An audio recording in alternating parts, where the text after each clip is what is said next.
The Punisher won Last Kills from Reynaldo Marcus Green, director of King Richard and Bob Marley One Love. He also wrote it along with its star Jon Bernthal. This one isn't so much a movie per se as an hour-long special that they put on Disney Plus after the latest season of Daredevil Born Again ended. But it probably pairs well with the Mandalorian and Grogu review, so we're talking about it. Today I'm going to shill for Disney. This is a continuation of the series that was one of the many Netflix Marvel shows that was stuck in the shadow of Daredevil's acclaim. True to that, it's also not as good as the Daredevil season that preceded it. A high bar to clear because Daredevil Born Again Season 2 was a great season. I don't know if it reaches the heights of the original series, but I liked it more than Season 1. It was an addictive season that unfortunately ended up being very timely by the time it came out. This new Punisher special doesn't live up to that level of story and writing, but it makes up for that with its unrelenting action. It has Jon Bernthal as the titular vigilante after the events of the show. All the bad guys are gone, so now he's free to bask in his sadness. A happy ending. But not so fast. The wife of the leader of that crime family he killed wants revenge, and she puts out a bounty on his head, and now every hitman in the city is coming to get him right now. And honestly, that brief plot summary is basically all the story this special has. But that also means it gets right to the action, and like half the special is just a non-stop sequence of him going through bad guys. The Punisher was probably the most R-rated of the Marvel Netflix shows, and this one continues with that too. This is not Disney-fied. It's a darker, grittier tone with a lot of bloodshed, and the action is appropriately that kind of violent fight sequence that every action movie seems to have been doing since John Wick got big. And it's pretty well done. This is a fun special. Like Mad Max Fury Road, the lack of a story doesn't matter because the action is near constant. Although, in hindsight, maybe it would have been a little more interesting if it tied to what was going on in the city in that latest season of Daredevil.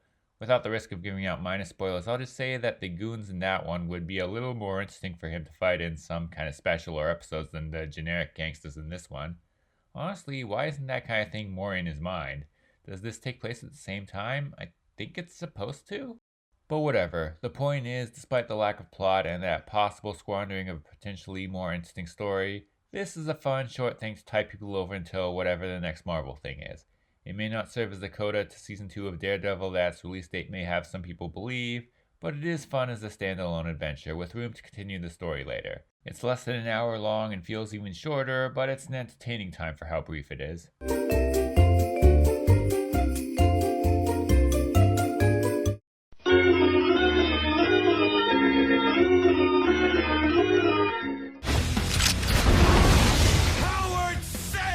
Took everything from me.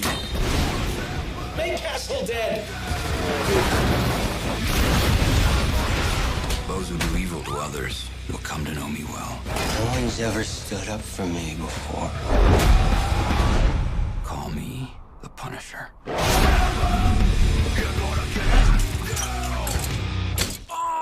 Shouldn't play with knives.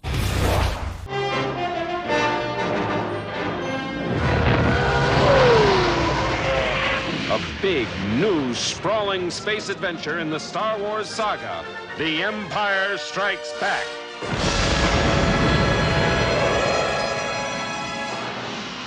Coming to your galaxy next summer.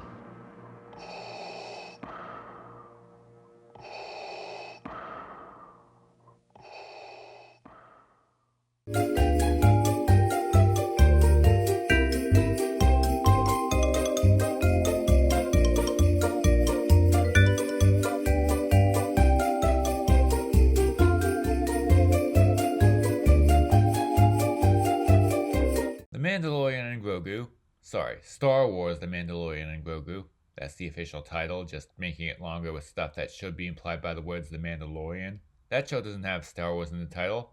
It is from director Jon Favreau, creator of The Mandalorian, and director of Iron Man and Chef. He also wrote it along with Dave Filoni, who worked on the show and The Clone Wars, in addition to creating a shit ton of other animated Star Wars shows, and Noah Clore, also writer for The Mandalorian and the Book of Boba Fett. This one is also a follow-up to the show. The titular duo takes a job to retrieve Rada the Hutt, the son of Jabba the Hutt, who was apparently from a Clone Wars show as a baby.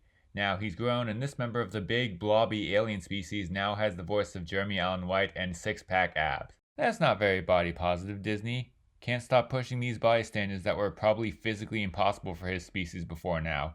Whatever, this guy is hot now and they gotta save his ass. Most movies based on ongoing TV shows feel bigger and more cinematic in some way than their TV counterparts. However, The Mandalorian always felt like a movie in TV form, so as a result, this movie kind of feels like a TV show in movie form. meaning it just feels like a longer version of an episode of the show. Actually, maybe a few episodes. A narrative arc. Like it feels like a few episodes put together. But it's on the big screen, and I guess that's kind of the appeal. Yes, you can wait to see it on Disney+, but then it would just remind you that they could have just made another season. But it proves without a doubt that this show is big enough to play alongside any blockbuster movie. It continues to use a mixture of practical effects and CGI to create its world and creatures, and those things are both entertaining and fun to watch. Yes, Grogu is still cute. What a beautiful cash cow. The action is as good as one would expect from Mandalorian and Star Wars. Yes, it all comes together to make it truly feel like Star Wars, even if the writing doesn't feel that way.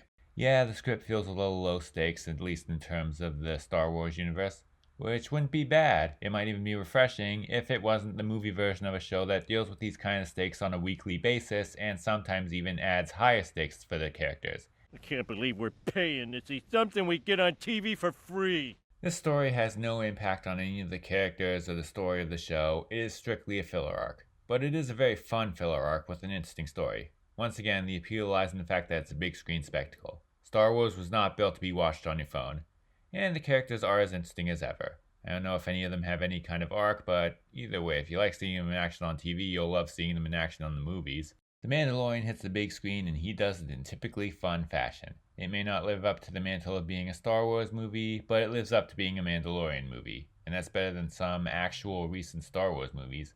I know I sound like I'm lukewarm on it, but I'm not. I'm just being realistic. It's a long episode of this show. The show is awesome. Therefore, the movie is awesome.